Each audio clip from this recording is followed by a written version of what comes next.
Assalamualaikum warahmatullahi wabarakatuh.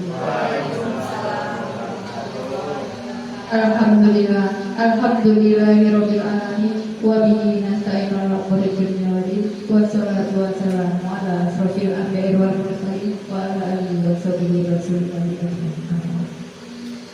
Yang terhormat Ibu Kepala Sekolah SDN 194 Wiroto Agung, yang saya hormati Bapak-bapak, Ibu guru yang berkenan hadir dalam acara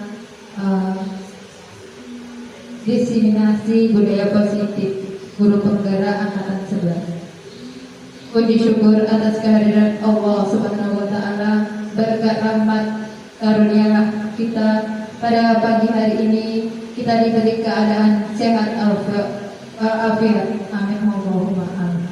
Salawat serta salam tak lupa pula kita haturkan kepada junjungan kita, yakni Nabi besar Muhammad Sallallahu Alaihi Wasallam, karena beliaulah yang bawa umatnya dari zaman kebodohan menuju ke zaman yang penuh dengan ilmu pengetahuan seperti yang kita rasakan pada siang.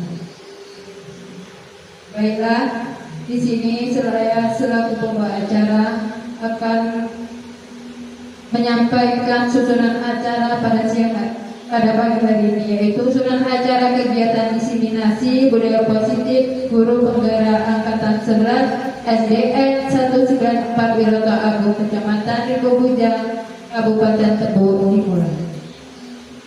Untuk memasuki acara yang pertama, yaitu pembukaan, marilah kita baca dengan bacaan basmalah. Bismillahirrahmanirrahim. Semoga dengan pembacaan basmalah kegiatan kita berlangsung tanpa halangan suatu apapun. Acara berikutnya yaitu pembacaan doa yang akan dipimpin oleh Bapak Indra. Kepada yang kami persilakan. Assalamualaikum warahmatullahi wabarakatuh. Waalaikumsalam. Untuk menambah keberkahan kegiatan kita hari ini, mari kita sejenak berdoa terlebih dahulu dengan mengangkat tangan dan menundukkan kepala. A'udzubillahi minasyaitonirrajim. Bismillahirrahmanirrahim. Alhamdulillahirabbil alamin. Hamdan syakirin hamdan alamin. Hamdan barakan wa yukafi wazilah. Ya rabbana lakal hamdu wa lakal syukru min qabli jalalika wa karim wa 'azimi sultan. Allahumma shalli ala sayyidina Muhammad wa ala ali sayyidina Muhammad. Allahumma ighfir lana dhunubana wa li walidayna wa Allahumma ya Rasulullah min jami'il muslimin wal muslimat wal mu'minin wal mu'minat al-ahya'i wal amwat innaka 'ala kulli syai'in qadir. Allahumma inna nas'aluka salamatan fid din wa 'afiyatan fil jasad wa ziyadatan fil 'ilm wa barakatan fil rizqi wa qawlan qawlan maut wa rahmatan fid dar wa rahmatan fil maut. Allahumma hawwin 'alaina fi shafa'atil maut wa najatan minna wa afina bis-salam. Allahumma inna nas'aluka ridha al-jannah wa na'udzu bika min sakhatika wan nar. Rabbana hab lana min azwajina wa dhurriyyatina qurrata a'yun waj'alna lil-muttaqina imama. Rabbana zalamna anfusana wa in lam taghfir lana wa tarhamna lanakunanna minal khasirin. Rabbana wa la tahmilna isran kama hamaltahu 'ala alladhina min qablina. Rabbana wa la tuhammilna ma la taqata lana bihi wa'fu 'anna waghfir lana warhamna anta rabbana fansurna 'alal qawmil kafirin. ربنا آتنا في الدنيا حسنة وفي الآخرة حسنة وقنا عذاب النار. وصلى الله على سيدنا محمد وعلى آله وصحبه أجمعين. سبحان ربك رب العزة عما يصفون وسلام على المرسلين والحمد لله رب العالمين. Assalamualaikum warahmatullahi wabarakatuh. Demikian pembacaan doa. Semoga acara ini bertambah lancar. Amin. Acara yang selanjutnya yaitu sambutan kepada Kepala Sekolah SDN 194 Wiroto Agung. Kepada Ibu Kepala Sekolah kami persilakan. Bismillahirrahmanirrahim. Assalamualaikum warahmatullahi wabarakatuh.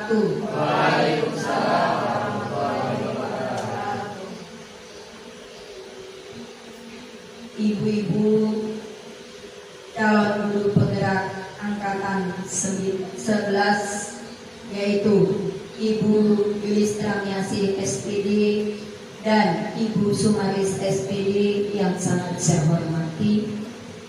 Selanjutnya Bapak-bapak, Ibu-ibu peserta yang hadir dalam acara diseminasi pada hari ini yang sangat saya muliakan.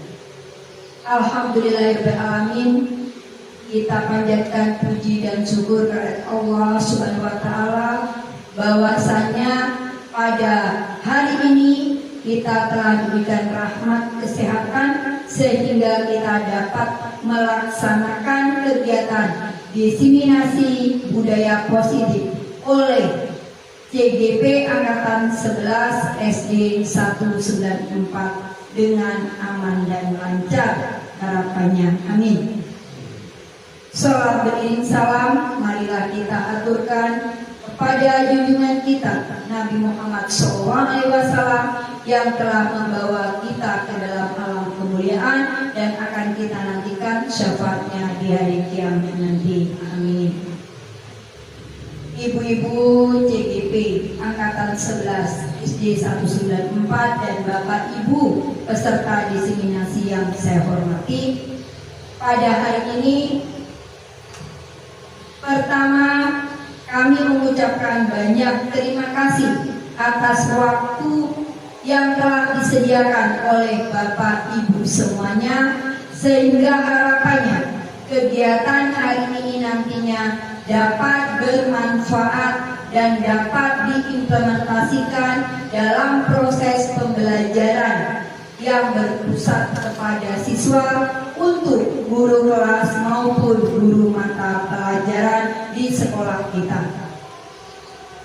Bapak-bapak, ibu-ibu, acara ini adalah acara diseminasi guru penggerak Angkatan 11 untuk SD 194 yang ketiga kali, karena pertama Angkatan 5 sudah ada 1 orang guru penggerak dan alhamdulillah lulus. Angkat yang kedua adalah Angkatan 9 yang alhamdulillah sudah lulus, dengan harapan untuk yang Angkatan 11 ada 4 orang guru calon guru penggerak di SD 194 dapat lulus dengan baik, dengan bisa mengimplementasikan apa yang sudah didapat pada pelatihan CGP Angkatan 11 untuk SD kita dan untuk sekolah yang ada di sekitar kita semua. Besar harapan kami kepada ibu-ibu calon guru penggerak Angkatan 11, bagaimana mari kita bersama-sama bergerak melakukan perubahan untuk mewujudkan proses pembelajaran yang berpusat kepada peserta didik dalam implementasi kurikulum merdeka. Untuk itu, saya sebagai kepala sekolah sangat berharap bahwa nantinya guru-guru penggerak yang ada di sekolah kita adalah jadi garda depan untuk suri teladan dan contoh, sehingga Bapak Ibu guru semuanya dapat mengikuti jejak dan mengikuti perubahan sebagaimana yang saat ini Bapak Ibu laksanakan di sekolah kita, sehingga harapan ke depan ilmunya jangan hanya tinggal dalam pelatihan atau pendidikan CGP, tetapi ilmu itu akan diimplementasikan dan berbagi praktek baik kepada Bapak Ibu guru di sekolah maupun di luar sekolah kita. Untuk itu, marilah kita mohon kepada Allah Subhanahu wa Ta'ala, semoga kegiatan diseminasi pada hari ini dapat berjalan lancar, dapat menghasilkan manfaat untuk kita sebagai guru. Kemudian dengan resmi acara diseminasi hari Sabtu tanggal 24 Agustus 2024, diseminasi budaya positif CGP Angkatan 11 resmi saya buka. Demikianlah Bapak Ibu sambutan pembuka dari saya selaku kepala sekolah.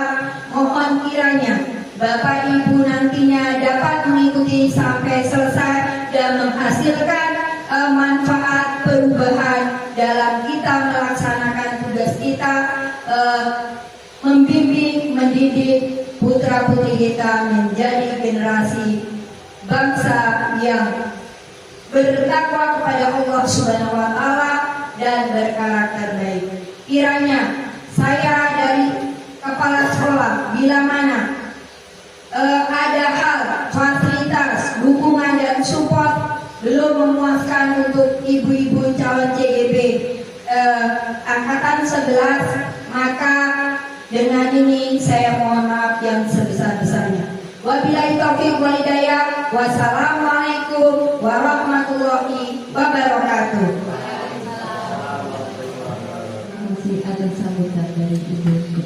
Berikutnya yaitu penyampaian materi budaya positif yang akan disampaikan oleh Ibu Lilis Transmiasi SPD kepada kami bersilakan. Assalamualaikum warahmatullahi wabarakatuh.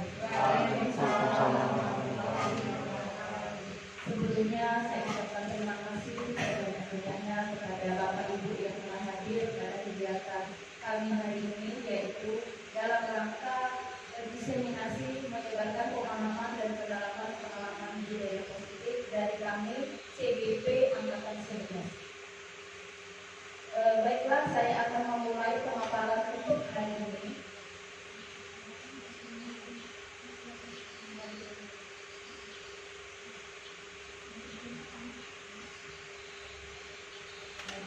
Menyebarkan pemahaman dan penerapan pengalaman budaya positif dari saya Yusran Nyasi SPDSD CGP Angkatan 11 SDN 194 Wiroto Agung Kabupaten Bogor.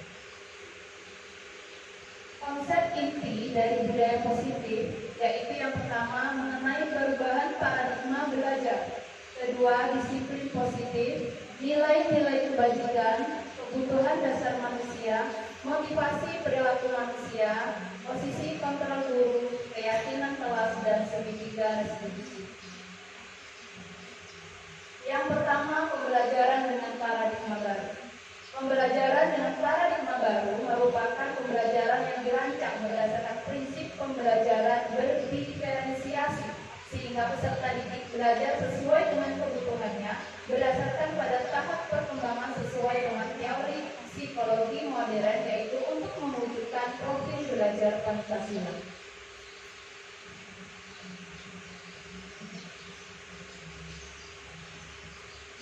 Selama ini kita sering mengalami miskonsepsi, yaitu tentang teori kontrol menurut dari Dr. William Glasser. Yang pertama, bahwa sebenarnya guru bisa mengontrol murid. Padahal itu adalah miskonsepsi, itu salah ya Bapak Ibu ya. Sebenarnya itu kita tidak bisa mengontrol murid ya. Jika ia tidak mau, harus ada dorongan dari diri sendiri dan dari diri murid. Kita sering mengalami hal itu sehari-hari. Murid terpaksa untuk mengikuti apa yang menjadi perintah kita, tugas kita. Ya, padahal itu adanya keterpaksaan, itu tidak baik. Kemudian yang kedua, penguatan positif, efektif, dan bermanfaat. Sebenarnya itu juga salah ya Bapak Ibu. Semisalnya bujukan dan nasihat-nasihat jika terlalu dalam, murid bisa ketergantungan dan tidak mandiri dalam mengontrol dirinya. Dalam arti, dalam kehidupan sehari-hari kita sering mendapatkan yang di kelas. Ada anak-anak murid itu setelah menyelesaikan tugas butuh penguatan dari kita. Pak, Bu, seperti ini tugasnya ya, itu pengalaman saya di kelas 1 ya Pak Bu ya. Seperti ini ya, sudah benar Bu, sudah betul Bu. Apa yang salah Bu? Gitu. Jadi sebenarnya murid itu seperti, karena sering kita kasih penguatan, oh mantap, oh betul gitu ya.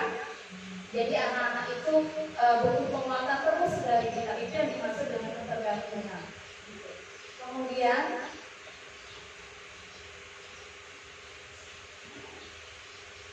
kritikan dapat membuat orang merasa bersalah, dapat menguatkan karakter. Ya, bahwa kalaupun kita harus mengeluarkan kritikan, maka kritiklah secukupnya, dan kritikan tersebut harus bisa membangun, bukan malah membuat murid menjadi tidak percaya diri. Jadi kita masih masukan berupa kritikan itu juga bisa menguatkan. Dalam dalam arti mereka bisa menyadari kesalahan mereka, apa yang harus diperbaiki, kemudian tidak ada perasaan anak menjadi tertekan atau oh iya salah, nanti jadinya teman-teman tidak suka dengan aku, atau pemikiran yang merasa membuat dirinya merasa kecil di hadapan teman-teman yang lain. Kemudian orang dewasa memilih hak untuk memaksa. Sebenarnya itu salah juga Pak Ibu ya. Menentukan pilihan adalah hak masing-masing manusia.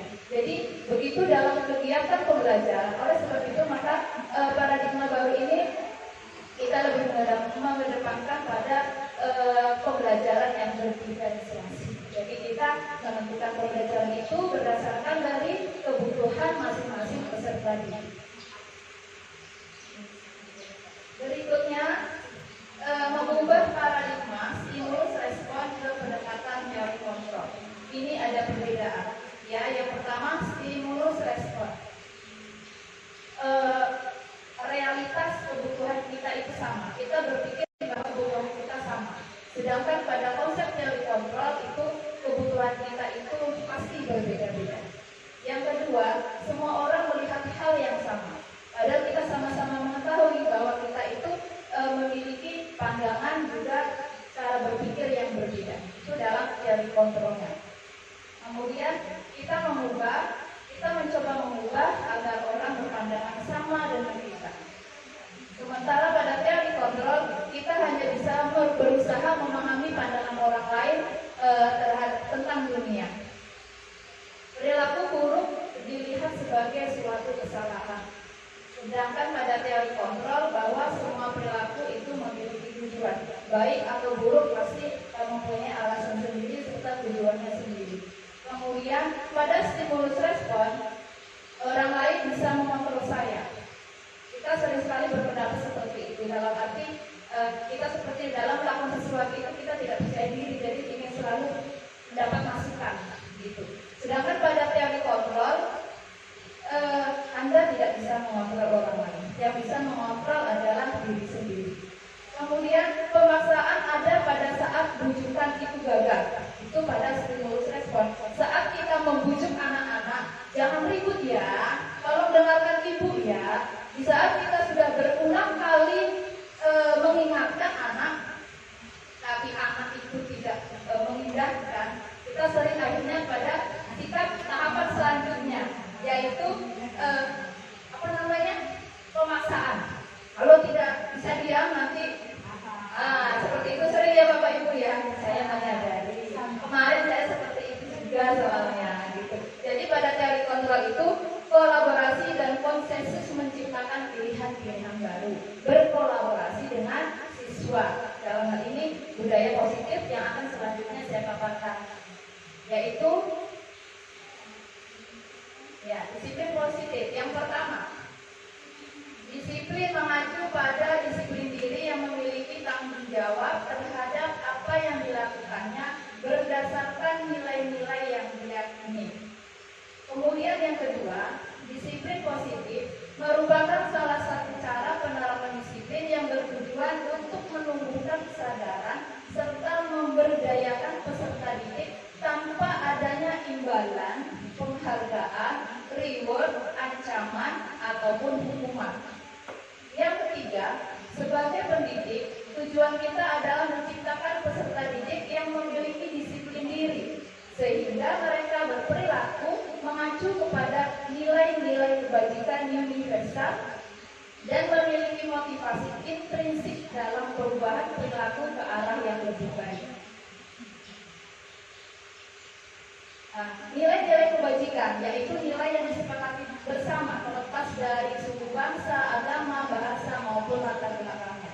Contoh nilai kebajikan institusi organisasi yang pertama yaitu profil pelajar Pancasila yang sekarang kita terapkan, yaitu beriman dan bertakwa kepada Tuhan Yang Maha Esa, berakhlak mulia, berkebinaan global, gotong royong, mandiri, kreatif, dan bernalar kritis.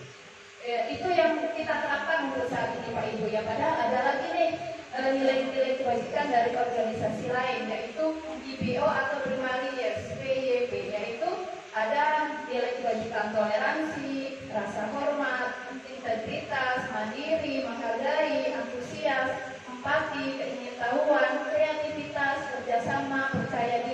komitmen.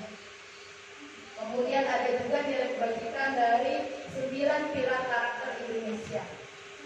Yang pertama, cinta Tuhan dan segenap ciptaannya, kemandirian dan tanggung jawab, kejujuran atau amanah, diplomatis, hormat dan santun, dermawan, suka menolong dan gotong royong, kemudian percaya diri, kreatif dan bekerja keras, kepemimpinan dan keadilan, baik dan rendah hati, toleransi, kedamaian dan kesatuan.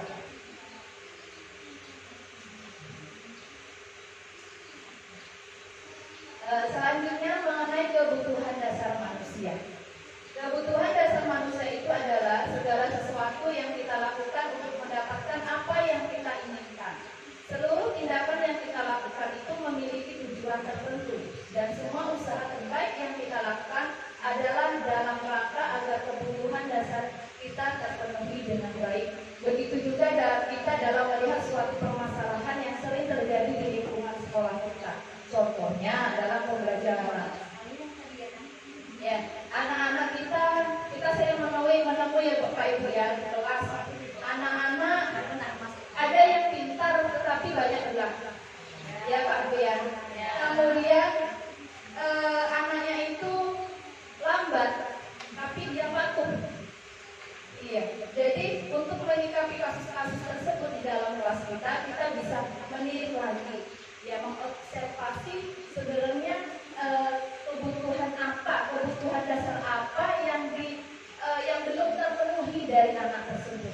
Ya, kebutuhan dasar manusia itu terbagi menjadi 5. Yang pertama, kebutuhan untuk bertahan hidup meliputi makanan, pakaian, tempat tinggal, keamanan dan kesehatan. Kemudian kasih sayang dan rasa diterima. Merasa diterima di lingkungannya, baik di lingkungan kelas, sekolah ataupun tempat tinggalnya, kemudian merasa dipedulikan juga, kemudian berbagi, kerjasama, menjadi bagian dalam kelompok. Kemudian penguasaan. Kebutuhan dalam penguasaan itu meliputi harga diri, keinginan untuk dianggap memimpin, kemudian berprestasi, diakui dan didengar. Kemudian kebebasan meliputi mandiri, memiliki pilihan, mencoba hal yang baru, mampu mengendalikan arah dirinya, kemudian bermain, humor, antusiasme dan tertawa itu pada kebutuhan dasar kesenangan. Maka dalam menyikapi masalah yang ada di sekitar kita harus bisa mengobservasi dari 5 kebutuhan dasar ini. Sebenarnya mana yang belum terpenuhi dari anak didik kita. Kadang-kadang itu mungkin karena butuh perhatian. Ingin mendapatkan pengakuan. Anak-anak ingin merasa dihargai oleh teman-temannya. Jadi harus kita kasih apresiasi ya di depan teman-temannya. Atau kita beri kesempatan untuk maju ke depan. Supaya yang maju ke depan misalnya dalam mempresentasikan tugas bukan orang yang kita anggap pintar saja. Kita kan sering menunjuk seseorang itu karena orangnya pintar nih, nilainya 100, pasti dia yang bisa maju gitu kan. Padahal teman yang lain mungkin juga ingin ditunjuk, hanya saja mungkin bisa gitu, hanya saja kita selalu mengambil kesimpulan bahwa hanya orang-orang tersebut saja yang bisa untuk menyampaikan hasilnya atau presentasi ke depan. Jadi kita harus memberikan kesempatan yang sama kepada peserta didik yang lainnya. Kemudian materi berikutnya yaitu mengenai motivasi perilaku manusia. Ya, setiap manusia itu pasti memiliki motivasi. Ya, yang pertama ada motivasi ekstrinsik dan motivasi intrinsik. Ekstrinsik itu yang di luar dari dalam diri, yaitu untuk menghindari hukuman. Yang kedua untuk mendapatkan imbalan atau penghargaan. Sedangkan motivasi intrinsik itu untuk menjadi orang yang mereka inginkan dan menghargai diri sendiri dengan nilai-nilai yang mereka percaya. Untuk materi ini saya ingin bertanya nih dengan Bapak Ibu, kira-kira di kelas kita itu motivasi yang mana yang sering muncul pada diri peserta didik kita? Untuk menghindari hukuman, untuk mendapatkan imbalan, atau memang dari diri hati mereka ingin belajar dengan baik untuk menjadi yang lebih baik? Yang mana kira-kira? Yang sering muncul ini kita sering temui ini. Intrinsik. Yang mana itu kira-kira Pak? Ada dua itu. Atau memang sering muncul dua-duanya? Iya. Iya. Jadi motivasi yang sering muncul itu motivasi intrinsik ya Pak Ibu ya, untuk menghindari hukuman ya, cepat-cepat mengerjakan tugas. Kita sering nih dikasih tugas atau di kelas gitu ya, mereka kadang tidak melihat apakah betul atau enggak, yang penting cepat selesai. Kalau tidak cepat selesai nanti mereka istirahatnya jadi lama. Jadi seperti itu ya. Kemudian untuk mendapatkan imbalan, nah seperti ini misalnya, apa itu contohnya Pak Ibu kalau di kelas? Imbalan apa? Nilai. Ya, yang apa namanya? Nilainya bagus. Dipuji. Saya juga loh Bu, saya pernah kemarin itu nilai yang ujian yang nilainya 100.000 kasih 2.000. Hari pertama karena jelek Bu, nilainya tuh banyak yang jelek gitu ya kan. Jadi saya kasih seperti itu. Siapa yang dapat 100 kasih 2.000, hari ini cuma 3 orang. Saya kasih 2.000. Besok siapa yang dapat 100 kasih juga. Oh, besok jadi 7 orang. Sampai hari terakhir ujian sampai 15 orang Pak Ibu. Gimana saya mau menarik kembali kata-kata saya ya kan? Ya harus saya jalani kasih 2.000. Ternyata itu sebenarnya itu tidak baik ya Pak Ibu ya. Tapi karena kita menyesuaikan dengan kondisi di kelas kita untuk menarik atau memotivasi peserta didik. Kemudian yang selanjutnya, ya kita akan belajar mengenai perbedaan nih antara hukuman, konsekuensi dan restitusi. Yang pertama hukuman. Apa sih perbedaan dari hal ini? Ya, kalau hukuman itu tidak terencana dan tiba-tiba. Kamu tidak bawa ikrok ya, pungutin sampah. Nah, itu ya Bu ya. Kamu datang terlambat nih, ambilin sampah dulu. Kemudian murid tidak tahu apa yang akan terjadi karena mereka tidak dilibatkan. Itu adalah hukuman. Kemudian bersifat satu arah karena hanya guru saja yang menentukan hukumannya. Kemudian hukuman itu berupa fisik dan psikis. Berupa hukuman fisik atau psikis, misalnya kita marahin, anak jadi minder ya, seperti itu. Kadang kita kesal juga ya Pak Bu ya, makanya harus diceramahin dulu. Kemudian psikis, misalnya kalau psikis sekarang kita sudah nggak pernah lagi sih, mungkin dalam hal supaya lingkungan kita bersih, makanya dia sampah. Kemudian konsekuensi, ciri-cirinya itu terencana, disepakati sesuai dengan peraturan. Murid tetap dibuat tidak nyaman.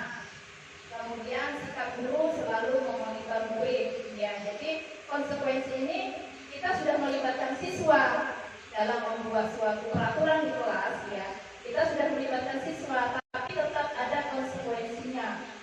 Misalnya nih, sama-sama siapa yang tidak mengerjakan PR atau siapa yang terlambat, kira-kira apa hukumannya anak-anak ya? Kita sering seperti itu ya, minta kesepakatan bersama, tapi masih ada hukuman di dalam kesepakatan itu gitu. Itu sudah termasuk tidak baik karena murid itu terpaksa nurut. Iya, murid tetap akan merasa tidak nyaman karena tetap ada hukuman di situ atau konsekuensi yang akan mereka terima. Kemudian restitusi, yaitu proses menciptakan kondisi bagi murid untuk memperbaiki kesalahan. Kemudian proses kolaboratif yang mengajarkan murid untuk mencari solusinya sendiri. Dalam hal ini nanti akan kita pelajari lebih lanjut pada materi nanti selanjutnya. Oke Bapak Ibu, supaya tidak ngantuk, bagaimana kita tepuk-tepuk dulu, main dulu tepuk-tepuk. Siap? Ice breaking. Ya. Kalau yang biasa dulu. Tepuk 1, tepuk 2, tepuk 3, tepuk 4, tepuk 5. Oke, sekarang pakai gerakan. Ya. Tepuk pagi, tepuk siang, dan tepuk malam. Ya, kalau tepuk pagi 2 kali ke kanan. Tepuk pagi, tepuk siang, 3 kali. Ya, gitu ya. Kalau tepuk malam 4 kali. Gitu ya. Oke. Tepuk pagi, tepuk siang, tepuk malam. Oh iya. Itu Pak Ibu bisa? Kalau saya acak gimana? Ya. Siap. Oke. Tepuk malam. Iya. Tepuk siang. Ada loh sambil mikir.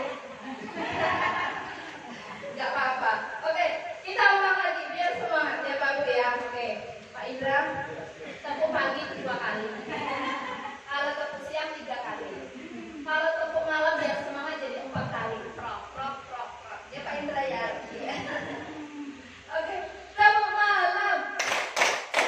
Iya. Tepuk pagi. Tepuk siang. Iya, terima kasih Bapak Ibu. Jaga kantuk Pak Ibu ya. Silakan Pak Ibu, hidangannya sudah ada sambil dinikmati. Berikutnya 5 posisi kontrol guru. Ya, apa sih posisi kontrol guru itu? Ya kan? Ini dalam hal kita menyelesaikan masalah atau kasus yang terjadi di sekolah kita. Yang pertama itu ada posisi kontrol guru sebagai penghukum, kemudian pemantau, teman, pembuat merasa bersalah, dan sebagai manajer. Contoh penerapan 5 posisi kontrol guru. Kasus siswa tidak mengerjakan pekerjaan rumah. Nih, contoh hukumnya nih. Tindakan yang dilakukan oleh guru sebagai posisi kontrol penghukum. Membuat surat pengakuan dan berjanji tidak akan mengulangi lagi sebanyak 1 halaman buku. Saya berjanji tidak akan mengulangi lagi. Saya berjanji tidak akan mengulangi lagi. Itu posisi kontrol sebagai penghukum. Kemudian yang kedua, membuat merasa bersalah. Itu berupa ucapan. Berapa kali ibu harus mengingatkan kamu, Indra, tugas harus dikerjakan. Kamu selalu saja membuat ibu sedih dan kecewa. Jadi cara berbicara guru dan intonasinya itu pura-pura sedih gitu loh Bu. Seperti memelas gitu pada murid, sehingga murid akan muncul rasa, oh iya ya, sudah mengecewakan ibu. Oh iya ya, sudah membuat ibu sedih. Nah, jadi itu tindakan dari posisi kontrol guru sebagai pembuat rasa bersalah. Kemudian yang ketiga, teman. Ya. Mengapa kamu tidak membuat tugas? Jika tidak bisa, kan kamu bisa bertanya pada ibu. Besok jangan seperti itu lagi ya. Kan sayang jika tidak mendapat nilai. Jadi cara berbicara guru kepada peserta didik itu lebih seperti kepada teman. Gitu. Diajak ngobrol dengan bahasa mereka juga. Gitu. Kalau kelas 1 ya dengan bahasa yang seperti melas, sambil itu lah ya, kayak begitu lah Bu ya. Kalau di kelas tinggi tentu nggak sama ya. Kalau kelas tinggi kita melakukan seperti itu mungkin dibilang berbeda dengan anak-anak. Jadi intonasi gestur badan kita juga harus disesuaikan dengan peserta didik. Kemudian sebagai pemantau, kamu tahu kan bahwa kamu sudah melanggar kesepakatan kelas kita. Jadi ibu harap besok jangan diulangi lagi. Dalam hal ini tidak ada hukuman, ya. Tapi kita memberikan atau mengingatkan peraturan yang sudah ada. Gitu. Peraturan yang mana sih yang sudah dilanggar?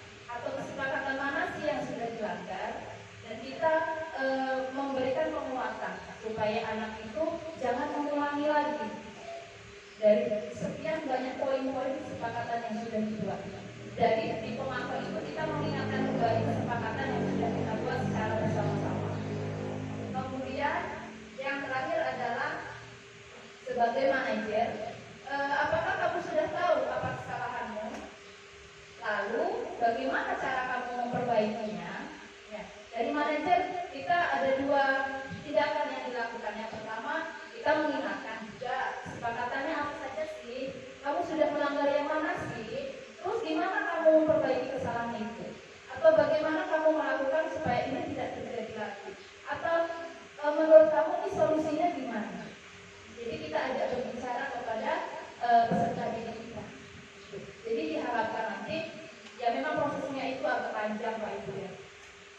Kalau kita melihat lingkungan sekolah kita, begitu banyak kejadian, masalah-masalah yang terjadi pada murid, sepertinya kita harus membuat kesepakatan bersama nih antara guru, wali murid, dan juga dengan anak-anak, gitu. Supaya ada kerjasama.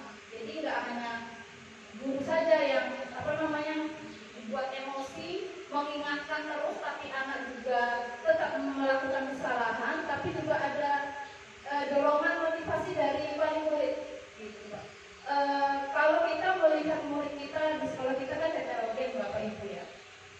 Jadi sepertinya mungkin kita bisa bermusyawarah mengajak dengan wali murid untuk mensosialisasikan begitu banyak hal masalah pelanggaran dari nilai-nilai kebajikan itu yang terjadi di sekolah kita. Kemudian meminta pendapat dan solusinya dari wali murid gitu.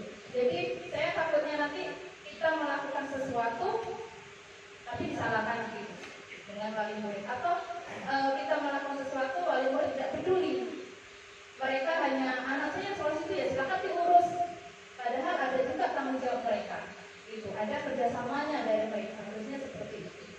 Kemudian ada beberapa kuis ya, posisi counter apakah aku? Yang pertama, saya kecewa sekali dengan kamu. Dari 5 posisi counter ini yang mana? Nah iya betul. Kemudian kamu tidak pernah benar melakukannya.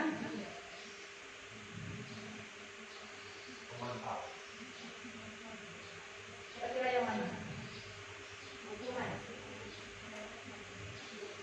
Oke, kita lihat lagi yang selanjutnya. Yang yang tengah itu nomor 2 Pak Bu ya. Yang bawah itu nomor 3. Yang selanjutnya Ibu kembali. Ayolah, lakukan demi Bapak Ibu ya. Ayolah sebagai teman. Sebagai teman. Kemudian kamu tidak pernah mendapat nilai jika tidak mengerjakan tugas. Ya, penghukum. Jadi yang nomor 2 dan 3 gimana? Kamu tidak pernah benar melakukan.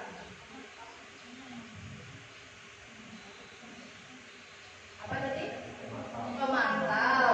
Iya. Yang terakhir, apa rencanamu untuk menyelesaikan masalah ini? Iya. Bagaimana manajer? Jadi bentuk-bentuk tindakan seperti itu yang bisa kita lakukan dalam menyikapi suatu masalah yang ada di sekolah kita atau di kelas. Kemudian selanjutnya adalah keyakinan kelas. Mengapa sih harus keyakinan kelas? Mengapa bukan peraturan kelas saja? Kira-kira apa perbedaannya antara keyakinan dan peraturan? Gimana? Keyakinan biasanya berasal dari diri sendiri. Kalau peraturan itu lebih ke paksaan. Oh, iya. Terima kasih Pak Arwoko. Ya, jadi kalau keyakinan itu muncul secara intrinsik dalam diri masing-masing, gitu. Sementara peraturan itu, ya, ada bersifat pemaksaan, karena pasti ada konsekuensinya atau hukumannya, ya. Lalu diiringi dengan berikutnya pembentukan keyakinan kelas. Ya, yang satu bersifat abstrak, kemudian berupa berupa pernyataan universal, kemudian dibuat dalam pernyataan yang positif, sedikit saja agar mudah diingat, kemudian disesuaikan dengan kondisi di kelas ataupun sekolah sehingga mudah diterapkan. Kemudian semua warga kelas atau sekolah dilibatkan saat membuat keyakinan kelas. Jadi dalam keyakinan kelas tidak ada kata tidak boleh atau dilarang, tapi menggunakan bahasa yang positif. Ya, menjaga kebersihan berarti sama saja tidak boleh membuang sampah sembarangan atau tidak boleh makan di kelas. Kita sering seperti itu ya bahasanya Pak Bu ya. Jadi nanti diganti dengan menjaga kebersihan. Kemudian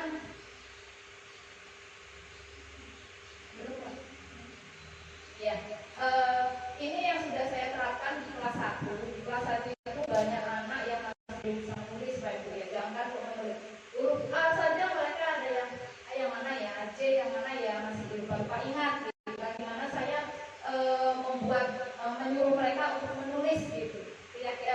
Keyakinan seperti apa sih yang mereka inginkan supaya kita di kelas itu melakukan pembelajaran dengan tertib dan menyenangkan gitu. Jadi kalau di kelas 1 itu nggak bisa, misalnya saya kasih kertas, silakan tulis, kamu ingin kelas kita seperti apa, seperti itu. Kalau kelas 1 kira-kira gimana? Susah ya Bu ya? Iya. Kalau kelas ini mungkin bisa, ya. Makanya saya buat dalam bentuk gambar. Di situ ada gambar anak yang konjok-konjokan, ada gambar yang buang sampah sembarangan, ada yang membuang sampah di tempat sampah, ada yang saling berpelukan, saling ada teman yang jatuh kemudian ditolong, kemudian ada gambar anak yang sudah menangis terus kawannya pada tawa-tawa. Jadi tindakan itu saya buat dengan gambar gitu. Saya foto-foto, kemudian saya jelaskan dulu ini maksud gambar ini apa, anak ibu ingin yang seperti apa sih, pilih yang mana gambar-gambar ini, atau mana yang merupakan akhlak terpuji, perbuatan yang baik yang mana. Anak ibu ingin nih misalnya di kelas kita saling tonjok-tonjokan, kalau ada yang menangis baiknya gimana, kita tinggal pergi atau kita tolong, seperti itu. Jadi kita ajak dulu memancing mereka dulu dengan pertanyaan-pertanyaan. Kemudian barulah kita ajak mereka untuk memilih gambar yang sesuai dengan keyakinan mereka. Selanjutnya segitiga restitusi, yaitu suatu proses dialog. Ya, makasih Bu Sumaru. Ya, segitiga restitusi, suatu proses dialog yang dijalankan oleh guru agar dapat menghasilkan murid yang mandiri dan bertanggung jawab. Adapun langkah-langkah atau tahapan dalam segitiga restitusi, yang pertama adalah menstabilkan identitas, yang kedua validasi tindakan yang salah, kemudian yang ketiga menanyakan keyakinan.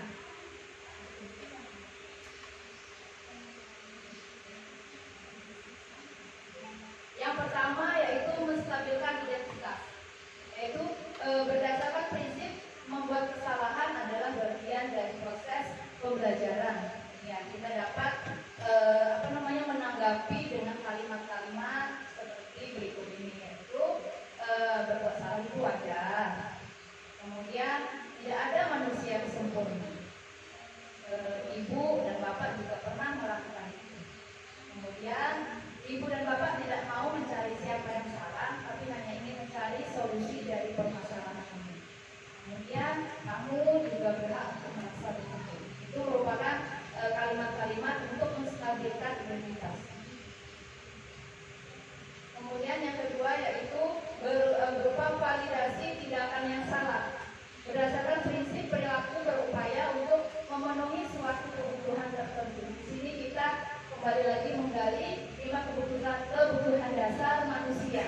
Jadi kebutuhan apa yang masih belum terpenuhi dari peserta didik tersebut. Kalimatnya bisa berupa kamu pasti punya alasan mengapa melakukan hal itu. Ya, karena memang semua anak melakukan sesuatu itu kan pasti ada alasannya. Kenapa sih kamu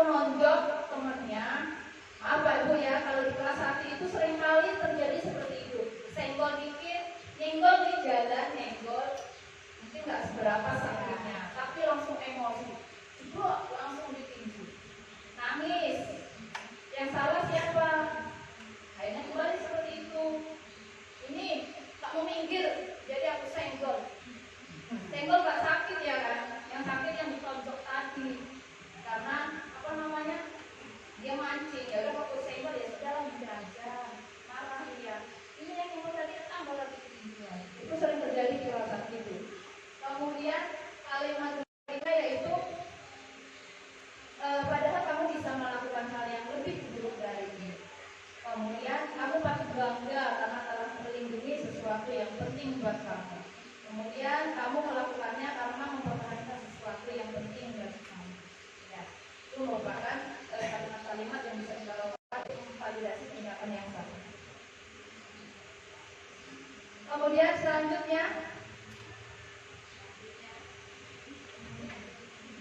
ya, menanyakan keyakinan. Berdasarkan prinsip teori kontrol bahwa pada dasarnya kita itu termotivasi secara intrinsik. Ya, kita dapat menanyakan kalimat-kalimat apa keyakinan kelas kita, nilai-nilai apa yang telah disepakati bersama, kemudian seperti apa gambaran sebuah kelas yang ideal menurut kamu, kemudian kamu ingin menjadi orang seperti apa.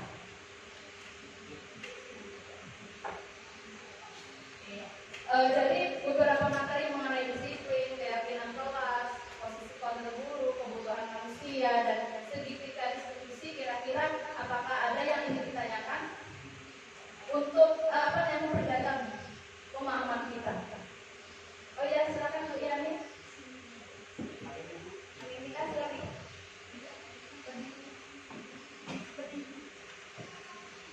Baik, Ibu. Terima kasih atas waktunya di sini yang akan saya tanyakan Ibu. Apakah teori-teori yang Ibu jelaskan tadi, terutama dari teori kontrol menurut William, apakah bisa dilakukan khususnya untuk kelas 1? Soalnya kalau kelas 1 ini kami masih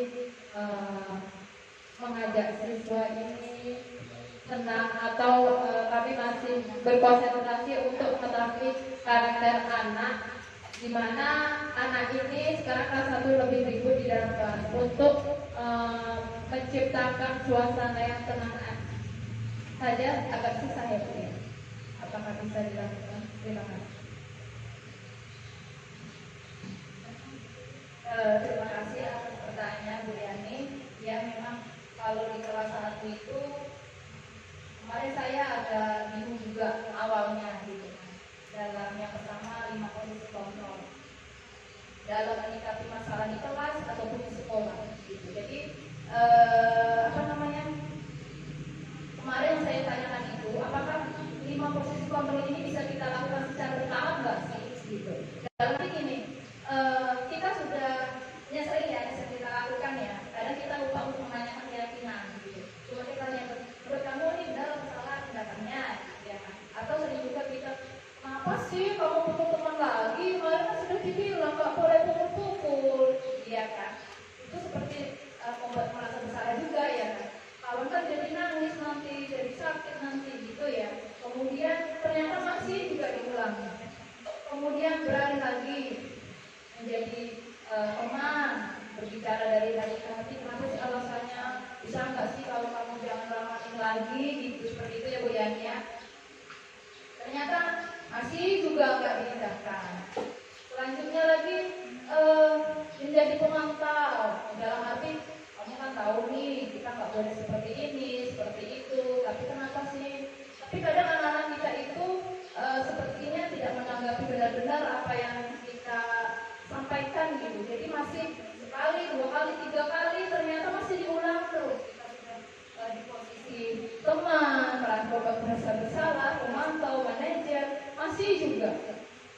Saya bertanya, boleh nggak sih kalau saya sampai ke tahap penghukum? Gitu kan? Ternyata itu tidak boleh begini. Ya, kita sebisa mungkin kita jangan sampai pada tahap itu. Jadi ada 2 posisi kontrol yang ideal. Yang pertama sebagai pemantau dan sebagai manajer. Ya, jadi memang dalam menyelesaikannya itu agak ribet. Dalam arti kita panggil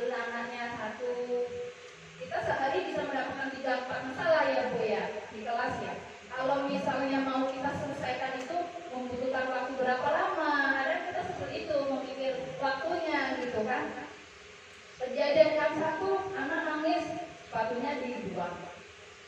Kejadian satu lagi, anak berantem karena bermain-main, habis itu jatuh, tertimpa, ada yang buka, nangis saling menyalahkan. Kemudian masalah yang lain lagi gitu. Jadi kalau misalnya kita lakukan seperti itu, kita memang butuh waktu. Tapi bisa kita membuat datanya dulu.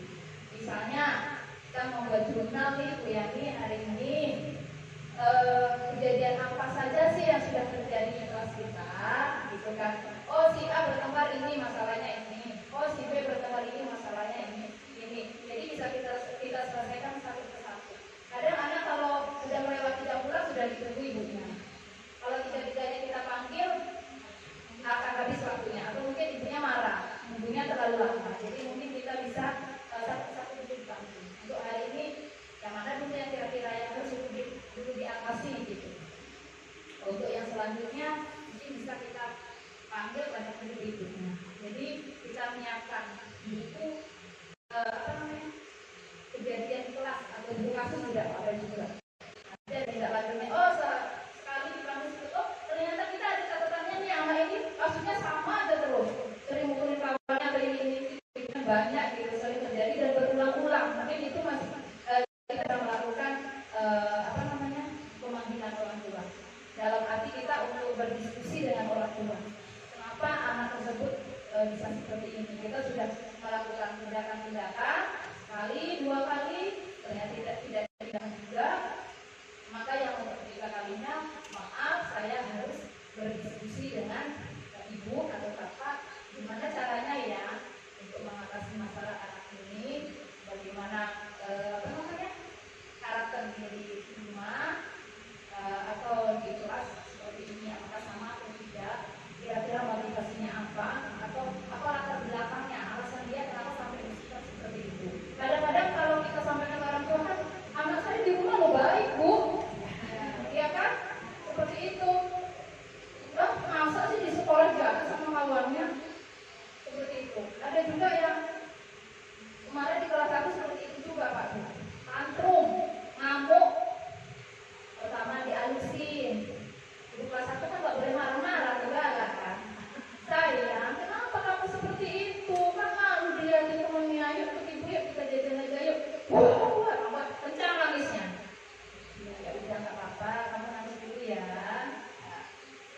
Besok masih seperti itu lagi, rebut pensil temannya. Kemudian saya tegur, dia nggak suka ditegur, ngamuk lagi. Kan itu tidak boleh, Mbak. Itu punya teman harus dikembalikan. Ngamuk lagi. Ya sudah, nangis aja lagi. Pernah sampai glosor-glosor itu Pak, itu kalau di kelas itu. Kemudian saya konsultasikan dengan orang tuanya. Bagaimana cara mengatasi anak tersebut? Ternyata ada alasannya.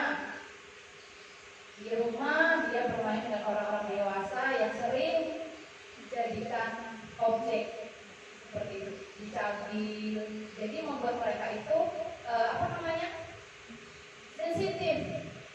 Kalau mereka bermain dengan orang yang lebih tua, mereka marah, mereka takut. Jadi mereka hanya diam aja. Begitu di kelas ada teman yang memancing, merasa kita sama besarnya setara, langsung dibalas. Gitu. Jadi menjadi lebih sensitif. Jadi kalau misalnya ada kasus-kasus di kelas, ya kita bisa melakukan restitusi tersebut ya dengan tahapan yang sudah kita sama-sama pelajari. Jangan lupa juga untuk membuat catatannya supaya kita bisa memantau perkembangan dari siswa tersebut. Ini adalah video saya dalam menerapkan segitiga restitusi. Ini benar-benar terjadi di kelas saya tanpa ada skenario-nya. Assalamualaikum dulu. Waalaikumsalam Bu. Iya, sehat dulu. Sehat Bu. Lulu tahu nggak kira-kira kenapa sih Lulu dipanggil ke sini? Lulu tahu Bu. Pasti Lulu salah. Iya, kira-kira nih apa sih kesalahan Lulu? Ayo, apa? Kenapa Ibu panggil ke sini? Ayo, kemarin ngapain? Terus hari ini apa yang sudah Kak Lulu lakukan? Kenapa sampai dipanggil Ibu? Tahu nggak? Ingat nggak? ingat. Apa itu coba? Ibu sering terlambat masuk kelas tuh. Iya, itu maksud ibu. Kak Lulu sering terlambat masuk ke kelas saat jam pelajaran kedua. Jadi Kak Lulu itu saat sudah istirahat nggak masuk lagi sampai laginya. Ibu senang Lulu menyadari kesalahan Lulu. Ibu nggak nyalahin Lulu, ya, karena setiap orang pasti berbuat salah. Yang terlambat masuk ke kelas itu ibu yakin bukan cuma Lulu aja, ada juga teman yang lain, baik itu dari kelas 1, 2, 3, 4, 5, 6. Bahkan ibu juga kadang-kadang terlambat, ya kan? Pasti semua orang ada alasan. Tapi ibu tidak akan mencari atau menyalahkan Lulu. Sekarang ini kita memikirkan nih solusinya, bagaimana caranya supaya itu tidak terulang lagi ya Mbak Lulu ya. Iya, kira-kira alasan Lulu apa ya? Kenapa sih bisa sampai terlambat masuk ke kelas?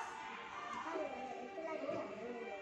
Iya. Tidak ingat jam pelajaran itu udah masuk. Terus lalu juga Iya.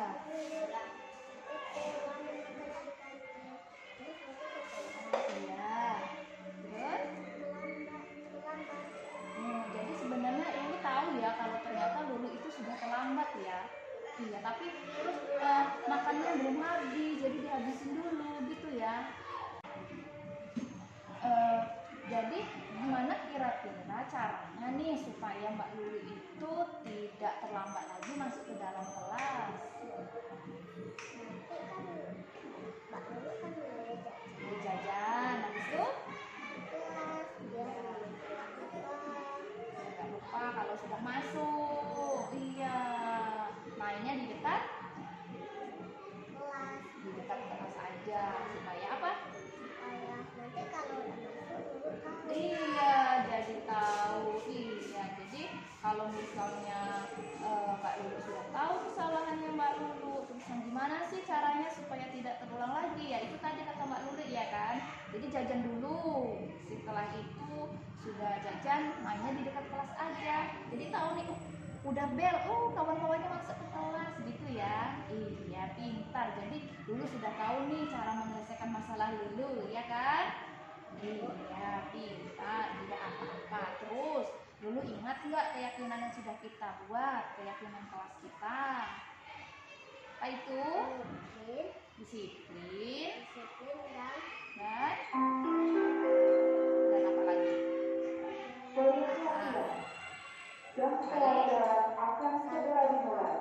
Iya, artinya apa? Disiplin saat masuk ke dalam kelas, disiplin dalam mengerjakan tugas, ya kan? Dan saling menghormati teman-teman yang sudah menunggu Lulu untuk siap belajar. Ada guru yang sudah masuk ke dalam kelas, Mbak Lulunya masih di luar. Gitu. Jadi kita harus saling menghormati, ya, dan disiplin. Itu ya Mbak Lulu ya. Nah itu.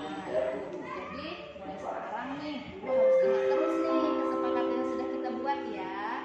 Ya semuanya supaya ini tidak terulang lagi.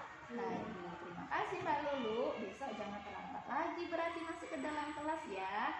Iya, sekarang Mbak Lulu boleh pulang. Terima kasih. Iya, assalamualaikum. Waalaikumsalam. Baiklah Bapak Ibu, itu adalah sepenggalan dari video yang sudah saya buat dalam penerapan sering tidak restitusi di kelas 1. Pada awalnya saya itu ragu untuk melaksanakan ini, sama seperti kecemasan buat Ibu Yanti tadi apakah bisa melaksanakan di kelas 1 atau tidak. Disconnected. Tapi di sini saya merasa tertantang nih, saya ingin mencoba. Masa iya sih materi TGP hanya bisa dilakukan untuk kelas tinggi aja? Connected. Atau hanya dilakukan untuk kelas-kelas atas aja yang lebih dewasa bertingkat menengah atau lanjutan gitu kan. Makanya saya coba untuk menerapkannya di kelas 1 karena kelas 1 banyak kali masalah ya Bu ya. Masalahnya sebenarnya yang sepele juga sih gitu ya. Cuma selalu ada dengan kejadian yang sama gitu. Jadi saya mengambil salah satu siswa yang memang di jam kedua itu sering terlambat masuk ke dalam kelas. Ada sampai 10, 15, kadang setengah jam gitu. Ada apa ini gitu kan? Saya perhatikan sehari, 2 hari, kayaknya harus dilakukan Ya, akhirnya saya panggil, kemudian menerapkan segitiga restitusi. Yaitu yang pertama menstabilkan identitas, ya, kemudian validasi tindakan yang salah dan menanyakan keyakinan. Memang ya Pak Ibu agak susah ya mengajak mereka berbicara. Itu tantangan di kelas 1. Anak itu tidak tahu mau menyampaikan apa gitu. Kalau ditanya kenapa sih kamu seperti itu, berpikir mau ngomong bingung gitu ya. Nah, jadi harus pintar-pintar kita memilih kalimat untuk bisa memancing mereka berbicara gitu. Itu merupakan tantangan di kelas 1. Gak bisa kita berbicara seperti pada anak-anak lainnya gitu. Jadi kita harus menggunakan bahasa ibu juga. Kita harus mengkondisikan kita seperti teman mereka, seperti anak kecil, dengan rayuan-rayuan, ya, dengan bujukan supaya mereka mau berbicara. Gitu. Alhamdulillah kemarin sudah saya lakukan, sudah bisa, ternyata bisa dilakukan ya di kelas 1. Mudah-mudahan besok di kelas 2, Pak Agus, ya di kelas 3 bisa melakukan hal sama, serta kelas selanjutnya gitu. Kita saling berkolaborasi gitu. Saya di sini bukan saya merasa yang paling pintar, saya tahu, merasa paling tahu, tapi mari kita sama-sama belajar dari pengalaman belajar kasus-kasus yang kita hadapi, dan kita menjadi lebih luas pemahamannya dalam menghadapi setiap karakter anak gitu. Jadi marilah kita sama-sama untuk saling berkolaborasi, ya. Yang pertama dalam penerapan disiplin positif, membentuk keyakinan kelas, kemudian 5 posisi kontrol guru, dan selanjutnya yaitu segitiga restitusi. Mari kita sama-sama saling berkomunikasi dengan baik, berkolaborasi agar kita bisa bersama-sama melaksanakan disiplin positif tersebut, bukan hanya di kelas kita, tapi dalam jangka yang luas, yaitu di sekolah kita. Di akhir acara ini penutup, yaitu dalam penerapan program disiplin positif, hendaknya guru memiliki standar kepribadian, profesional, dan sosial yang baik, yaitu guru mampu merefleksi dirinya dalam posisi kontrol saat itu. Bagaimana berjalan dirinya sebagai among atau manajer yang menuntut murid-muridnya menjadi insan yang mandiri, merdeka, dan bertanggung jawab sesuai dengan standar pendidikan nasional. Mungkin cukup pemaparan saya pada hari ini. Jika ada kekurangan, saya mohon maaf. Jika ada yang masih mengganjal ataupun ini sesuatu yang ingin ditanyakan lebih lanjutnya, kita bisa sama-sama saling mendiskusikan di lain waktu, ya Pak Ibu ya. Kita sama-sama bekerja sama menghadapi masalah-masalah yang ada di sekolah kita dengan penerapan disiplin positif. Mungkin itu saja dari saya akhiri. Wabillahi taufiq wal hidayah. Wassalamualaikum warahmatullahi wabarakatuh.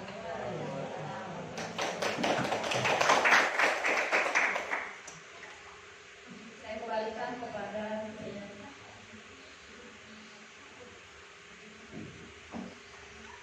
Terima kasih atas penyampaian materi yang disampaikan oleh Bu Lilis Transmiasi. Semoga bermanfaat bagi kita semua.